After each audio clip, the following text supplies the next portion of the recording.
धाराशिवमध्ये अनेक दिवसांपासून पावसानं उघडीप घेतली। पाऊस नसल्यानं सोयाबीन पिकाला धोका निर्माण झालाय। पाऊस नसल्यानं शेतकरी चिंतेत आहेत। शेतकऱ्यांवर दुबार पेरणीचं संकट ओढावलंय। शेतकऱ्यांशी संवाद साधलाय आमचे प्रतिनिधी काकासाहेब काकडे यांनी। मे महिन्यात झालेला अवकाळी पाऊस शेतकऱ्याचा फायद्याचा ठरला।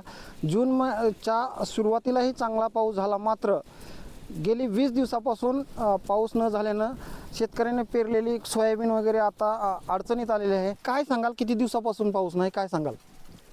20 दिवस झालं पेरणी झाल्यापासून जे पाऊस नाही। आज 20 दिवस झालं पावसाचा थेंबी नाही आणि जी पेरणी केलेले उगवलं आहे, परंतु ते आता माना टाकायला लागले, सुकायला लागले। त्यासाठी माझ्याकडे होतं पाण्याचं स्तोत्र, म्हणून मी स्प्रिंकलर चालू केलेले आहे।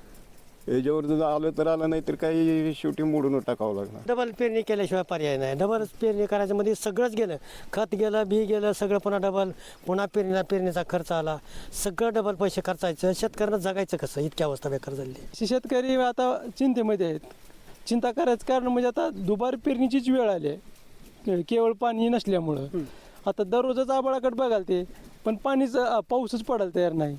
यामुळं शेतकरी आता बळीराजा अडचणीमध्येच येतो असे म्हणजे संकेत आहेत निसर्गाचे।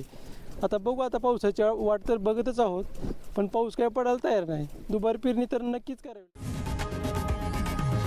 लोकशाही मराठी ऐका, पहा, जागरूक रहा।